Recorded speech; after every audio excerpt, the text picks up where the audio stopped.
Good afternoon, everyone. My name is Max from Beyond Mystic. You're watching Beyond Critical. Today, we're going to be talking about Carney's net zero. We're going to be talking about Epstein, that's probably and possibly being alive. And we're going to talk about a potential city on the moon. I hope everyone's doing amazing today. Before we get into this, make sure that you are subscribed to Beyond Mystic on YouTube, Jean-Claude Beyond Mystic 003, and also on Rumble. Make sure to like, share, and subscribe to not miss a single video. We post every single day. Great live streams. The video from yesterday was really good. Make sure to check it out if you haven't seen this one already. I also had my first Max Uncensored show last Thursday. You can catch the replay on Rumble. How's everybody doing? How was your weekend? I hope that everyone had a good weekend. From where I'm from, it was pretty cold. Pretty cold, I might say. I didn't go outside that much. It was minus 30 degrees. Crazy. We're going to start this off today. I'm going to play Carney's announcement. So he announced a new greenhouse gas emission standard, which is basically a fancy way to say that he's going to force you to buy an electric vehicle. Let's play this statement, and I'll break it down right away after. We have everything we need to take the lead in the vehicles of tomorrow. And we're positioning Canadian workers and businesses to seize that opportunity. That's why today we're announcing a series of strategic investments that will shape the future of mobility and advance manufacturing in Canada as part of a coordinated plan to build a stronger, more competitive, more independent country.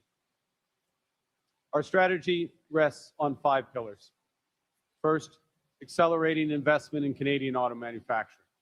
Second, rationalizing emission reduction policies to focus on the outcomes that matter to Canadians. Third, strengthening domestic demand by making electric vehicles more affordable and reliable for Canadians.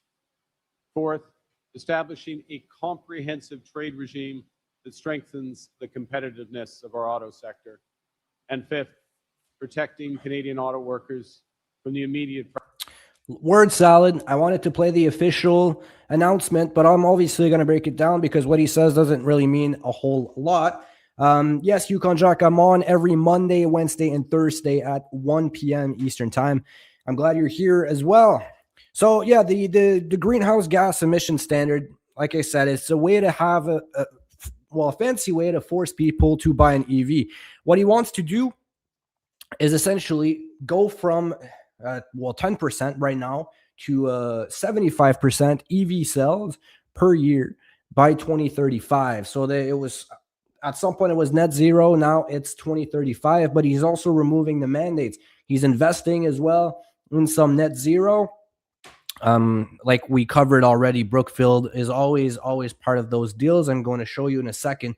But for the cars part, that's the main thing of this announcement. He wants to go 75% net zero EV vehicles by 2035 and then 90% by 2040. I'm going to break this down in a second. It makes absolutely no sense. Like I said, he took the mandate, he scrapped the mandates, and he gave a $5,000 rebate. It doesn't apply to Chinese EVs. It only applies to cars from the United States, cars from Canada. The problem with that is there's only one EV that's being built in Canada. It's the Dodge Charger Scat Pack, and this car does not sell at all. The numbers of this car are tanking. It's $85,000, I believe, the Scat Pack. The $5,000 rebate doesn't really do anything. No one's buying the car anyways. Most of these cars come from the United States. That's what liberals don't understand. It's a very good deal. Every liberal that's backing Carney on this doesn't understand that 60 to 80% of EVs come from the United States that we sell and that we buy here. So Trump's having a field day with this deal. It's good for him. He's going to be selling a lot more of EVs, and we're going to be encouraging yet again the American economy that Carney always says we don't need. We need to distance ourselves from Trump. We don't need Trump. Let's go look elsewhere for more trading partners. But at the same time, let me make a deal that's going to benefit the United States. How does that make sense? It doesn't. As we covered already, Carney's invested in a lot of EV net zero through Brookfield. Brookfield's also invested in a lot of charging stations for EV vehicles. And guess what? We have in the official announcement, it says our national EV charging network through investments of $1.5 billion through the Canada Infrastructure Bank So, like I said, you can't make this up. Brookfield's invested in the EV battery charging. So we're investing $1.5 billion through the Canada Infrastructure Bank. I wonder if the companies that are going to be building those charging stations will be Brookfield companies or Brookfield owned assets. I have a good feeling that they will be. Now, this is the program here. If you want to check it out, it's always on this URL here, but it's very, like I said, a word salad. All you have to know is that 75% EVs by 2035, 90% EVs by 2040, without the mandates, by giving $5,000 rebate for fuel cell EVs and battery EVs, and then $2,500 rebate for the plug-in hybrids, and it caps up to $50,000. So any car that's over $50,000 does not qualify for the rebate, except that that one Canadian EV. Now, I'm gonna go full screen for this rant. It makes absolutely no sense. I've worked at a dealership. I can tell you from experience that EVs don't sell. I worked at Toyota and I worked at a used car dealership, and at both these dealerships, Toyota is like one of the most popular brands in Canada. Like, we outcompeted our competition. It was easy to sell cars at Toyota. Everyone wants a Toyota, but the full EVs, the BZ4X, and even the plug-in hybrids, we didn't have any of them, and nobody wanted them. It's $70,000, $80,000 for an EV. It's way too expensive for people right now. They don't want to buy a $70,000 car. So, and those cars will not even qualify for the rebate. That's how crazy it is. Now, like I said, right now we're selling about 6 to 15% of EVs every single year. So the total new car market is 2 million cars a year on average. 6 to 15% of this are EVs. To go from 10%, let's say average, to 75% EVs, we would have to go from 150,000 EVs sold to 1.5 million EVs sold per year. Okay, because 75% of 2 million is 1.5 million per year, without mandates, without forcing people to buy those EVs. That $5,000 rebate will not take us there.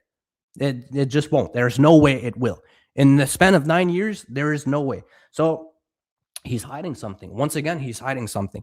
And what I think it is he's going to roll out with the carbon credit system. Like I've been saying, for those who aren't aware, the carbon credit system is just basically going to be for businesses. There's company A and company B. If they have a minimum like net zero, or let's say in the car industry, minimum EV that they have to sell, if company A surpasses the minimum and company B is like under the minimum, company A can sell like fake credits to company B to avoid them having to pay a fine. The credits are going to be like slightly cheaper than the fine. So that's going to be a whole new industry. That's going to happen. I can bet pretty much the whole farm on this. It will happen. I'm telling you, Carney's already like soft announced it. There might be the carbon daily allowance. That's going to be for everyday citizens like you and I, where we will have like a limit every single day or maybe every single week of carbon we can consume or buy, you know. So you go to the store, you've seen maybe those packages with like this is 8% of your daily carbon allowance. Might be something like this. Then every day you'll have to respect your limit, and if you pass it, you're gonna have to pay a fine. Now, I think they're gonna go vaccine style or like COVID style with these EVs. You're not gonna be forced to buy them. It's not mandatory, but I bet you your life is gonna suck if you don't have an EV. You're probably gonna wake up every single day almost maxed out because you have a gas car, so your daily allowance is gonna be almost maxed out. So you're either going to have to cut on a lot of stuff. Maybe you won't be able to eat meat, go to restaurants, go to the movies, like anything that's like carbon efficient or carbon heavy. You might not be able to participate or to use it because you drive a gas car. That's number one. Or number two, you're going to have to pay fines to be allowed to live a normal life because you drive a gas car. I think that's going to be the approach. And I could push it further and say that there might be like net zero zones. You know, like, oh, this area is net zero. If you have a gas car, you cannot enter this area. That's like a little further. But again, we've seen that everything is possible with the Epstein files. No conspiracy theory is too far. And I think that could be very well what the play is on the table, because there's no way we go from 150,000 EVs to 1.5 million EVs without mandates in the span of 9 years. The $5,000 rebates are not doing anything. I don't hear anyone like talk about this. People say that, well, he's not taking the mandates. He's taking the mandates off. Like, oh, we're never going to reach the goals. No, I think we'll reach them. No one's talking about how, one, the numbers don't make sense. And two, if he's taken off the mandates, there's going to be something else that's going to happen. That's going to like force people without forcing people to buy the EVs. Again, I haven't seen anyone talk about what I just said, and I haven't heard or seen a single argument that could counter my theory and say that, no, this is not going to happen. Let me know what you guys think of it in the chat. If you think I'm right, if maybe you want to add to it, if you think maybe there's something that I said you disagree with, I'd like to know your opinion so we can shape this theory together and figure out what is Carney up to right now. I've seen I talked a lot. I've missed some of your chats here from Beavertown, Ontario. Glad that you're here. Lynn, lessons for Kamala. Exactly. We have Lynn again saying China has scrapyards full of junk EV cars. They're garbage and don't last and are dangerous. If they catch on fire, you can put them out unless you submerge them. Yeah, there's that. And there's also the fact that it's not as cold in China as it is in Canada, you know? So those cars, like, as long as they can say, oh, they've been tested for winter, but like, I have a feeling that there are tests that they do is maybe drive the car in cold condition for a day or two, but they don't understand having your car parked at minus 30 degrees like it's been in Ontario this winter for 2, 3, 4 months, maybe. You know, that's hard on the engine. It's hard on the battery as well. You know, I had my car parked. I didn't drive my car for 2 days, and my windshield and all my windows were full of ice on the inside. That's how cold it is in Ontario. I don't think those cars, those battery EVs, will be able to survive winters. And I've seen this again at the dealerships first glance. We had a car parked outside that had like 300 or 400 kilometers of range in the summer, have 150 kilometers of range in the winter because the battery is frozen and you have to charge it every single day, even if you don't drive it, because it dies out, because it's cold. Put your iPhone outside for a day. It's not going to be working the next day. It's going to be cold. You're going to have to let it warm up and then charge it again. Same thing with the cars. They're not built for winter. John saying, did you just say the liberals just are followers and don't investigate research? Yeah, there you go. Money laundering at its best. We have Lynn saying China has no pride in anything they make. It's all quantity over quality. That's true. As long as they can put out cheap products, that's exactly what it is. Anita Spencer saying something has to happen, that everything has to start over. Never mind these carbon crap. How good does an EV run in minus 32 degree weather? I'm telling you, it probably doesn't. Well, they don't really have power, so as soon as you hit snow, your car kind of just stops. That's the main thing. And they're not good. They don't like. I haven't really drove an EV, to be honest. I've drove them around a lot at the dealership, but not on the streets. But I can tell you from experience, the battery doesn't last very long in the winter, and it takes a long time to charge. So that's another thing. You know, let's say you went out for work today and you came back home and your EV needs to be charged and you plug it in. You don't have the fast charger, so it takes 12, 16 hours to get a full battery. And then God forbid something bad happens. There's an emergency. You have to go to the hospital or you have to go somewhere right away. You can't. You're stuck at home. What are you going to do now? It takes 16 hours to charge your car compared to 5 minutes to go to the gas station, fill it up, and be on your way. That's another problem. Let's remember Volkswagen were able to alter tests with software. Anita Spencer saying just have a spending tax, eliminate all the other tax. Yeah, I'm with you on this. Hi, Crypto Blonde. I'm glad you're here. Perfect. We're going to dive into Epstein possibly being alive. I spent almost 14 minutes on this. I had a lot to say. So we're going to speed run. But before we do that, Astrid will be going live for the Aquarius Eclipse Workshop on February 15th. You don't want to miss this out. Visit Beyond Mystic Academy and save 10% off with code AQUA10. You don't want to miss this one, guys. Save 10% off with code AQUA10. This is on February 15th with Astrid. So Jeffrey Epstein, I think he is alive. We're going to dive into some proof and some stuff that came out on X these past couple days. Very, very interesting stuff. So these new images leaked of Jeffrey Epstein, people are saying that he is actually alive. So I think those images are AI, to be honest. I mean, it would be very sloppy. Like, I know they're getting sloppy, but it would be pretty much next level sloppy to have those pictures taken and to walk in public just like this. You know, if they're able to give masks to other people and completely fake out, like we've seen maybe with Hillary Clinton or Joe Biden, like JC was talking about on Beyond the News last Thursday, why wouldn't they do the same thing for Jeffrey Epstein? He's like the hottest topic right now in the world. I think they would hide it a little bit better than just growing out his hair. But people have posted this picture in AI, and AI saying that it doesn't look like an AI generated picture. We have people that did like some generation kind of AI detectors, and they're saying that it's not AI and it's a real image. It could be. I won't take that as proof. It's not significant evidence. So this, for me, doesn't do it to prove that Jeffrey Epstein is alive, but there's some crazier stuff coming out. I'm going to play this video here for a minute or two about a new video that came from Jeffrey Epstein's prison cell, or not prison. Well, yeah, the prison, like his floor that came out, wasn't released at the time. Very suspicious, by the way, that all the cameras were off except one camera that couldn't see his cell on the day he committed suicide. But this video came out. Very interesting. And there will be accountability. Epstein's death was quickly ruled a suicide, but a technical failure that left only one working camera near his cell that night has created conspiracy theories about what happened leading up to his death. At the time, the Attorney General said no one entered Epstein's housing tier the night of his death. But there's been scrutiny of a particular moment on the cell block surveillance footage where an orange-looking flash could be seen at 10:39 p.m. A report from the Justice Department Inspector General notes the flash, quote, "It is possible someone is carrying inmate linen or bedding up the stairs." And the final report refers to it as, quote, "an unidentified corrections officer." So what they just said here is, it's very hard to see this video. I'm trying to play it like slow motion. So that's the image of the camera.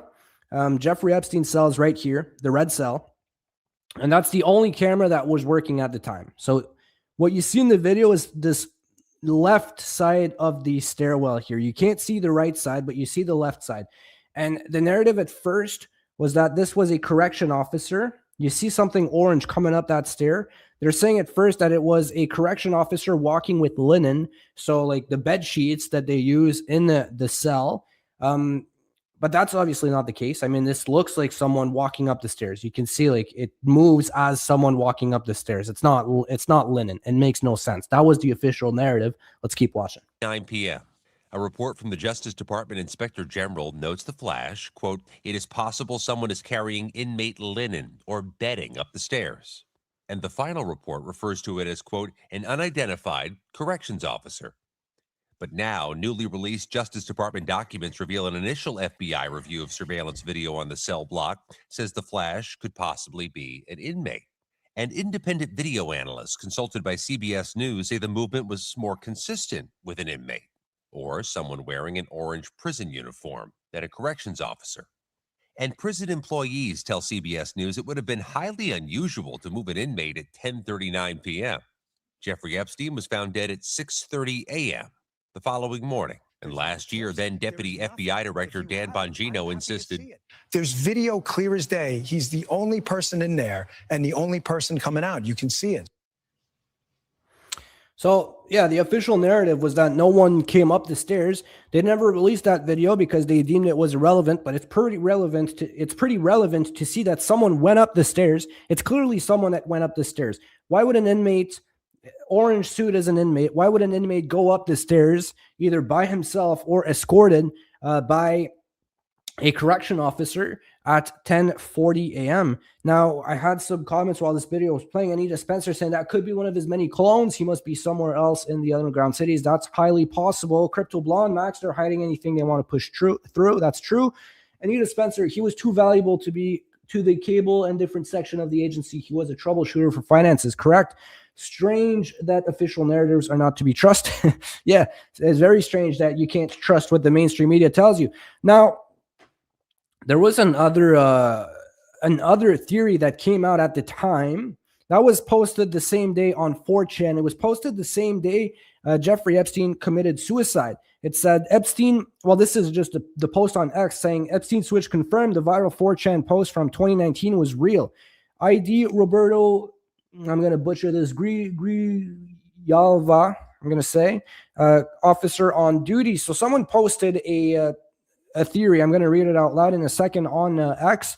And turns out it was actually from a prison guard or like a supervisor at the jail where Epstein was, killed himself, you know? So that was the post at the time. You can see August 10th, 2019. Not saying anything after this. Please do not try to dox me. But last night after 4:15, they took him medical in a wheelchair, front cuff, but not one triage nurse says they spoke to him. Next thing we know, a trip van shows up. We do not do releases on the weekends unless a judge orders it. Next thing we know, he's put in a single man cell and hangs himself. Here's the thing. The trip van did not sign in and we did not record the plate number. And a guy in a green dress, military outfit was in the back of the van, according to the tower guy who let him through the gate. You guys, I am shaking right now, but I think they switched him out. And that guy was proven to be, because that post was anonymous, but he was later proven to be an actual prison guard. So this is very weird. He posted this the day it happened. The next one I'm going to show you is even crazier. I found this document in the Epstein files. It's a release document from the United States Attorney's Office that talks about Jeffrey Epstein's death. So it essentially tells what happened. They're saying that he had been found unresponsive in his cell and pronounced dead shortly thereafter. The problem with this, look at the date. It's dated Friday, August 9th, 2019.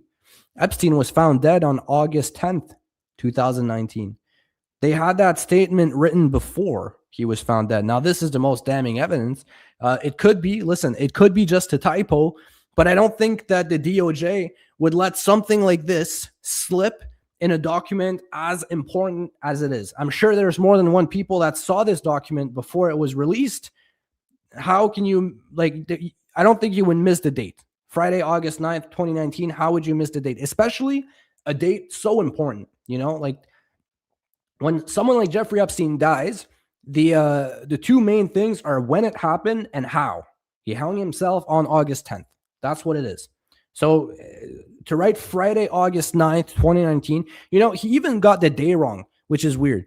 Because let's say it was a typo. Maybe he would have wrote Saturday, August 10th or Saturday, August 9th. But no, he wrote Friday, August 9th. That's weird. That's very weird. Let me know what you guys think in the chat. I think he is.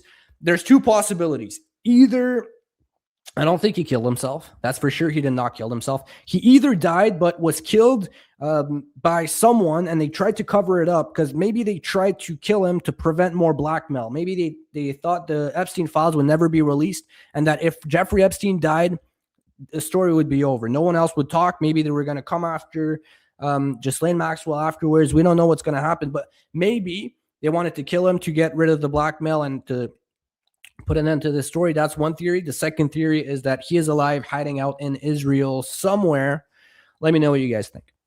Now, we're going to talk about a potential city on the moon released from Elon Musk. But before we dive into this, the Floraline Valentine's Day collection is available until February 14th at floralinfarm.ca. Head over there right after the show and grab yourself a nice Floraline soap or the bundle. Save 10% off with code BM10.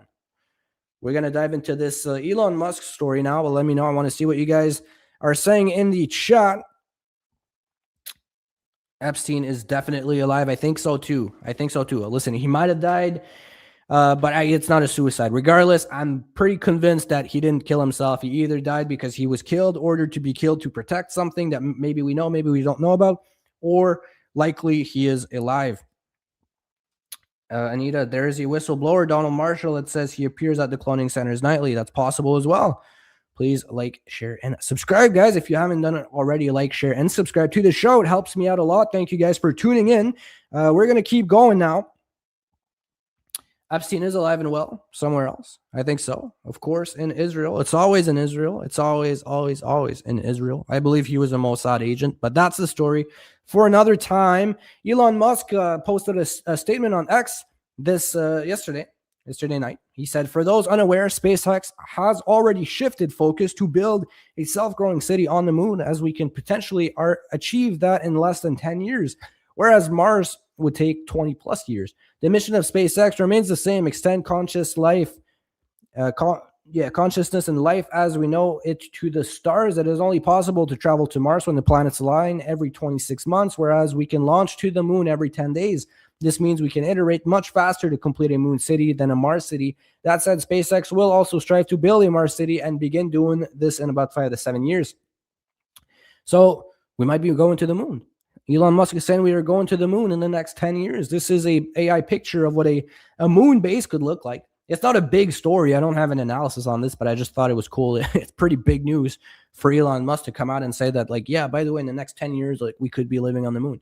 He posted this video as well. He reposted this video, kind of a simulation for Tesla that's showing a Tesla and how a civilization on the moon could look like. Let me know what you guys think of this. Would you go live on the moon? Or would you like to stay down and live on Earth? Let me know. I found this post interesting as well. There's a big paragraph explaining it. I'm just going to explain it in my own words. Canada is in trouble. As you know, Alberta is threatening to separate. The movement is gathering. I'm pretty sure, like, it for sure passed the 177,000 signatures that it needed to get to the referendum vote. We're not going to know until May 2nd when the signature, like when the petition ends. But I'm sure they surpassed it. There's many people waiting in line outside still to this day signing this signature.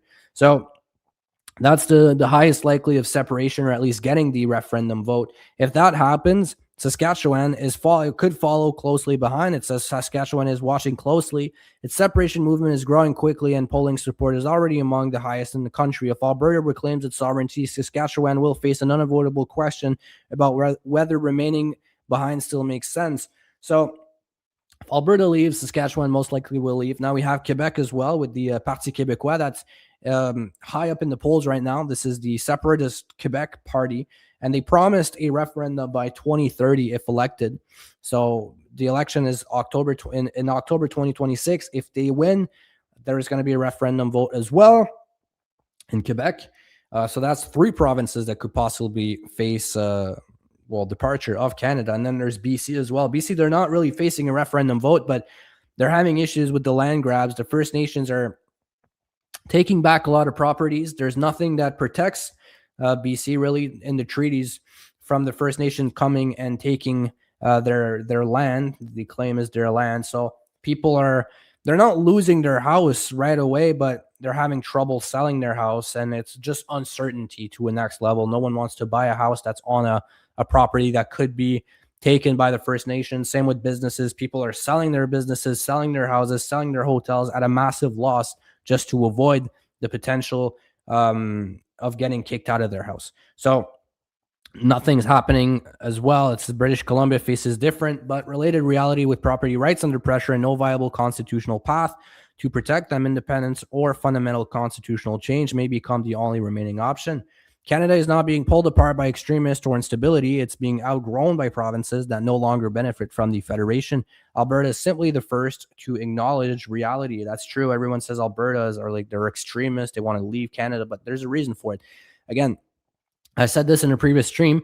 It's not a movement against Canada. It's a movement against Mark Carney. If it was the Conservatives in power and they actually helped Alberta grow their resources and were more fair and then just take the money from Alberta and fund other provinces, I don't think that movement would be happening. Now that it's ongoing, though, it might be hard to come back from it. So it's a movement against Mark Carney, not a movement against Donald Trump. There's also against Pierre Poilievre, sorry. There's a petition as well that came out. It says in just over 48 hours, 20.5 thousand signatures for the petition by Bruce Van Joy, which would require all federal party leaders to obtain and maintain top security clearance. So what this petition wants to do is for CSIS, they would like to give classified information to party leaders about foreign interference and foreign interference threats in their parties. But you wouldn't be allowed to disclose it out loud to the public. So let's say Pierre Poilievre, he's actually refusing to sign. It says it right here. The leader of the Conservative Party of Canada refuses to seek top secret security clearance, and this is a failure of leadership and exposes Canada to avoidable national security risks. So the problem is, like, if he doesn't sign the petition, if this doesn't go through, he would just not know at all about security clearance because CSIS can't tell them. It risks the those foreign interference agents to spy and know the practice that CSIS uses to detect that information, because that information at that point would be unclassified. And that's, they don't want to do that if you don't sign and say that, like, I'll go to jail if I talk about this out loud. The problem is that Polyev, he sees this as censorship because he needs the government approval to do something about it. Like, he can't just take action. He can't just remove his MP or take action. He needs the government approval to do anything that requires combating foreign interference. So it's kind of a waste for him to sign it. They're saying that it's just going to shut him up and stop him from talking about foreign interference. I'm going to show this statement here. A similar thing happened in April, and he already answered to that question. I liked his answer. Explain once and for all the situation with your security clearance. Well, first of all, I've already had a clearance. I was a minister in the cabinet, so I've already been cleared.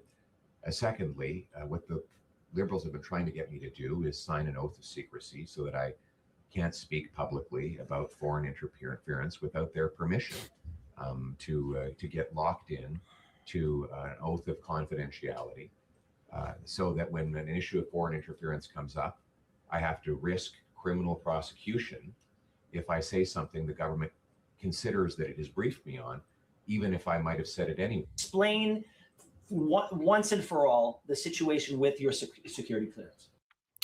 So, yeah, let me know what you guys think about that. It's interesting petition that came out today. It's interesting that it's getting a lot of votes.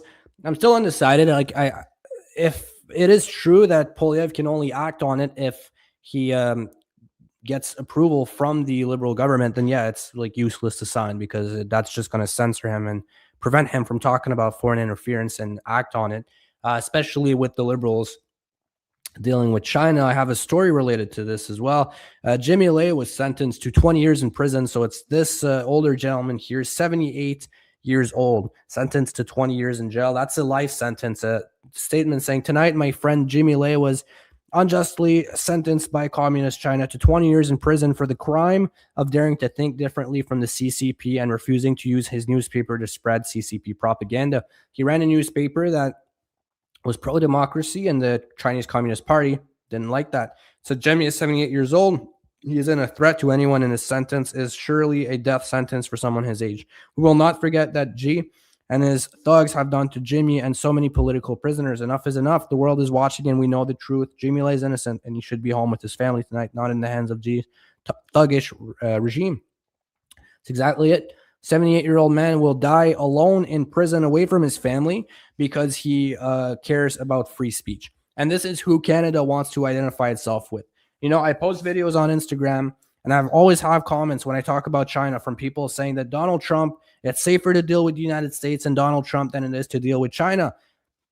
What do you have to say now? Like, I'm disappointed in the Liberals, because they're always the one pushing human rights. You know, being a Liberal nowadays is caring for human rights. That's the one thing they pride themselves on. And as soon as something like this happens, they call Trump a fascist, but as soon as real communism happens and sad stories like these occur, no one talks about it. They disappear. Oh, well, no, it's a good deal with China. We're going to get EVs. Woohoo. How stupid is this?